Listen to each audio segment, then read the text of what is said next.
Hello and welcome to an India Today special broadcast that comes to you from an altitude of 11,500 feet in Leh, Ladakh. I'm Gaurav Sawant and it is my proud privilege on this broadcast to bring you the unparalleled valor of the braves of the Indian Army who made the supreme sacrifice of their lives at the heights of Galwan Valley and pushed the Chinese aggressors back. India Today's Shiv Arur has pieced together details of what happened on the Galwan Heights. Colonel Babu, the commanding officer of the 16th Battalion of the Bihar Regiment, his brave boys and the boys of a medium artillery regiment and an infantry battalion who came together in a valiant effort to push back the Chinese aggressors and an obnoxious ambush that the Chinese had mounted after promising to retreat from Patrol Point 14 at Galwan. We will get you those details on the broadcast. I'm privileged to be joined by General Ved Malik, former Chief of the Army Staff. General VP Malik was the Chief of the Army Staff when Pakistanis had intruded on the Kargil Heights, and the General had led the army to ensure India won that war and pushed the Pakistanis back from the Kargil Heights. Today, we will talk to him about India's actions at the line of actual control. Also with me is India Today's Shiv Arur, who has perhaps the best sources to get you the inside information of the bravery of our boys.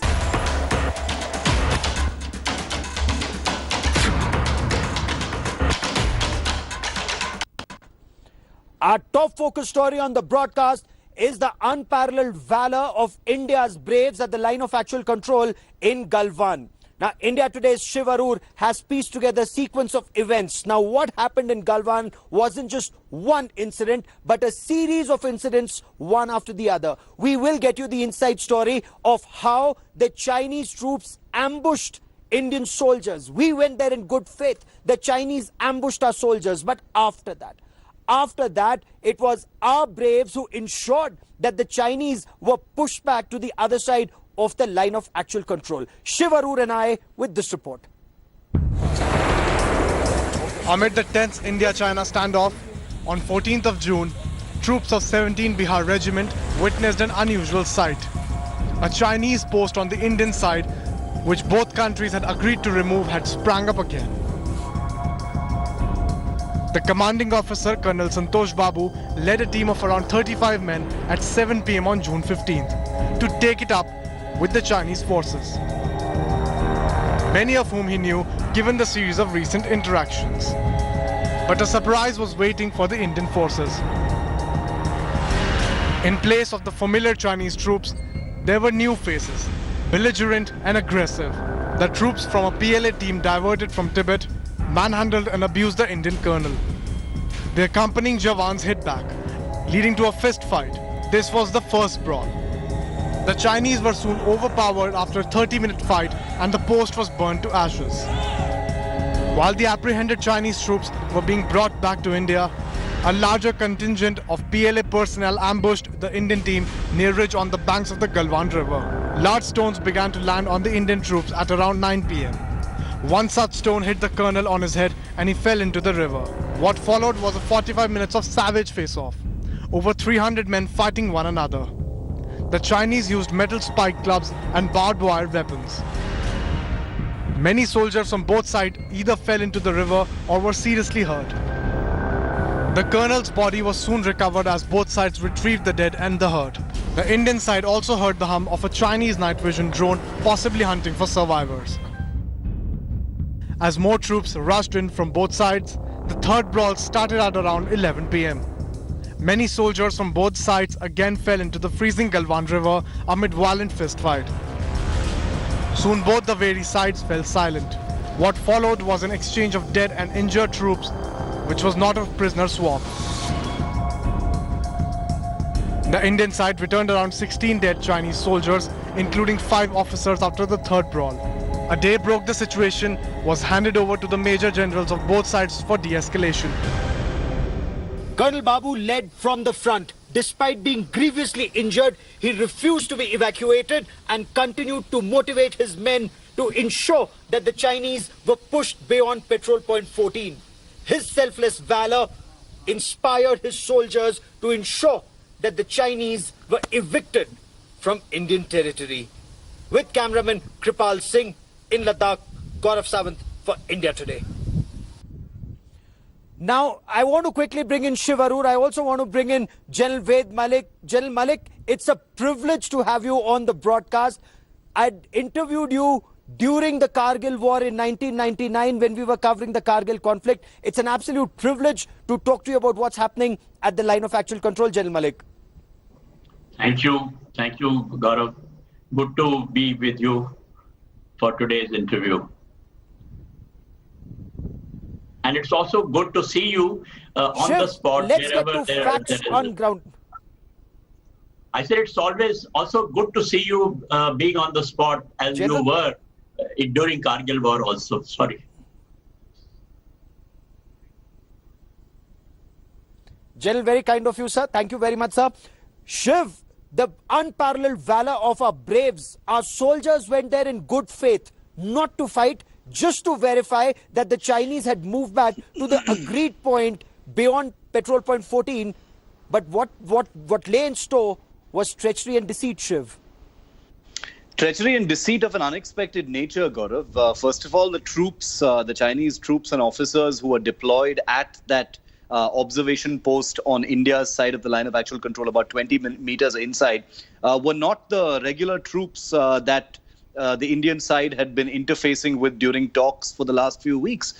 It was the first big surprise that these were completely some other elements. And the assessment on the ground is that these were possibly the new PLA troops who had been brought in the garb of a military exercise in Tibet as part of the larger mobilization and build-up in that particular area. So that was the first shock. The second shock was the highly volatile and aggressive nature, in which the people at that Chinese post reacted when Colonel Babu questioned why that camp had been re-erected despite the disengagement process. They pushed the colonel and absolutely everything spiraled from there, Gaurav. And it was a concerted decision that was taken by Colonel Babu, a very cool-headed, very calm officer. He's been an instructor at NDA. You and I both know, Gaurav, and so does General Malik, that it takes a certain caliber of officers to make it to that kind of thing. And Colonel Babu decided that he needs to get reinforcements and go across the line of actual control. Think of the amazing acumen of this officer and his courage, Gaurav. He had the acumen to imagine and wonder whether there was a larger game plan. He was proven right fatally just a few moments later. And when the second brawl took place, it was on the line of it was across the line of actual control inside Chinese controlled territory. It was this kind of forward thinking to take the fight to the Chinese that probably resulted in this entire thing not happening on Indian soil. So all in all, it was a defense of Indian controlled territory in that area. And that's what the people of 16 Bihar and 3 Punjab Regiment did. Okay. Let me bring in General Malik on the Shiv. General Malik, this was Chinese planned deceit, would you say? A bigger game plan in mind, not a sudden flare-up where they ambushed the commanding officer, killed the commanding officer, and then there was a brawl where the Chinese troops came armed with sticks and clubs. All of this very well planned. Now, do you see a wider conspiracy, General? Could this spread to other areas? Gaurav, lately what one has been seeing is that the Chinese troops, whenever they come face to face with our troops, whether it is in this area or in Fingers area or Hot Spring area, all these places, they come prepared with clubs, which has got nails embedded on them or wire embedded on them, and they're also freely using stones and all. So apparently the attitude is quite different to what it used to be earlier when the patrols spoke to each other and parted company. But this time, the way they have come and the way they have brought in, the PLA has brought in additional troops from outside who are absolutely new to this area. and who apparently are more aggressive, proactive in this thing. There is a different kind of activity which is taking place along the border, which is absolutely not conducive to maintaining peace and tranquility along the border. Yes. So this peace and tranquility along the border only appears to be an Indian desire. We want peace and tranquility. The Chinese Shiv want to just push us down, and they thought they'd be able to do it in Galwan, that they'll probably be able to roll down. They were held up at Petrol Point 14, but Shiv, their designs are rather evil and more widespread, Shiv. Undoubtedly so, Gaurav. Even in the Galwan Valley, the immediate tactical intention was, of course, to access the Shyok Galwan confluence, and General Malik knows this better than any of us. To gain access to the DSDBO, access path. In some kind of way to put a squeeze on India and cut it off from the from the subsector north, or the northern parts of Ladakh. That was the larger intention, and that's the reason also why you're seeing such a large mechanized build-up in the Galwan area on the Chinese side of the line of actual control. But you're absolutely right, Gaurav. This is not a limited situation. This kind of aggression is being shown elsewhere. In Pangong, like you and I have been reporting consistently over the last 1 week, there is a real and present encroachment on territory that's been claimed by India along the Finger Four ridgeline. I hear the latest imagery actually suggests that some of the Chinese positions are moving down the hill towards an Indian position that's emerged downhill west of the ridgeline. So these are situations that are highly dynamic. There is definitely a larger game plan that the Chinese are trying, and it has gone way beyond just trying to assert itself amidst the whole COVID-19 turbulence. There is a very real expansionist, assertive program and campaign that's at play here. General Malik, you understand the Chinese mind very well. Now, is this just pressure at local level? Because we're reading that, there's General Zonki, who's taken over as the Western Theatre Command for 2016 onwards, and he's trying to make it to the Central Military Commission, and he's trying to just show that he's very strong and the Indians are weak. Is he succeeding in his effort? In your appreciation, General, is this just a minor thing at Galwan or Pangong So, or do you apprehend it could spread from all the way from Depsang down to Chumar and Demchok? Gaurav, as I said earlier, and Shiv also agreed with me, that this is a bigger game plan. It's not limited to a particular area. The activity, the way it is taking place, is a different kind of a thing. Now, as far as the PLA leadership is concerned, they have become aggressive, proactive, and they think that they can browbeat the troops on the front. Now, that, I believe, comes all the way down from the president's level, because the manner in which the Chinese have been proactively active aggressive in whether it is South China Sea or in Hong Kong or in their international relations with whether it is Australia or elsewhere.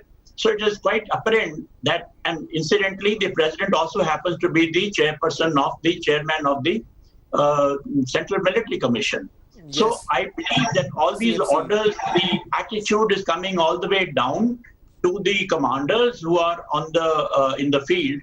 And this would also be coming down from the commander of the Western Theatre Command of the Chinese down to the troops and the units which have now come, particularly those which have been inducted recently.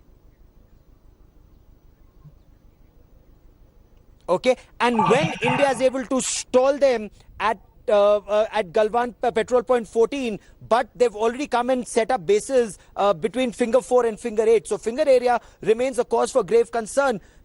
General, what should India's response be? We cannot clearly accept the Chinese at Finger 4.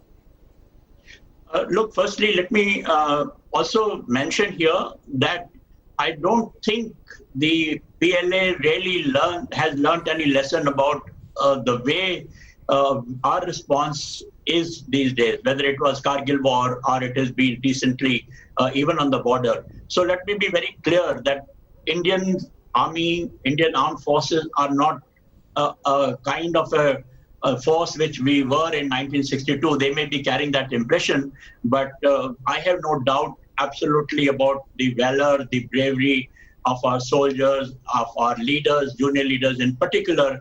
I have seen them personally during Kargil war, and I have no doubt that our troops will continue to be amongst the best as far as human resource skill is concerned or the bravery is concerned. Now, whether it can, if this is the kind of attitude which they have adopted, I cannot say that it will not spread to other areas. It may spread to Depsang, or it may spread to the north of Pangong Tso or anywhere else. So we have to be prepared for that. And I'm so glad that the Ministry of Defense, or rather the Defense Minister, has now given orders that we should respond as per our thinking, the junior leaders thinking on the front. That means that we are not tied down by those orders that you will not fire or you will not, fire back even if there is a threat to your life. So there is a change, further change, I would say, which is the correct thing which they have done. Okay, Shiv, last 30 seconds I have on the show, and I just want to ask you, all the way from Depsang in the north, through Galwan, through Finger area and Pangong Tso, down to Chumar and Demchok, there is clear and present danger, Shiv. There is clear and present danger. There is no doubt about it. Intentions have been very clearly established by the Chinese. So there is no question of any kind of complacency, trust, good faith, naivety on the Indian side. It was perhaps demonstrated in some ways at the tactical level in Galwan, but we are no one to lecture the army. They've done an amazing job in Galwan. They will do an amazing job elsewhere. But I think there are real issues emerging in the Pangong sector. I think that is the most immediate issue to look out for. That is where the Chinese aggression will manifest itself next, in my view. Absolutely. General Ved Malik, as always, a privilege to have you on the broadcast. Shiv, many thanks for that big breaking story. Shiv, Rahul Kanwal and our entire team, we will continue to track developments on the line of actual control very, very closely. But that is all I have time for on this special broadcast from Leh. Hello everyone, this is Rahul Kanwal here. Hope you enjoyed this video. For the latest news and analysis, like and subscribe the India Today YouTube channel, and don't forget to press the bell icon to stay updated.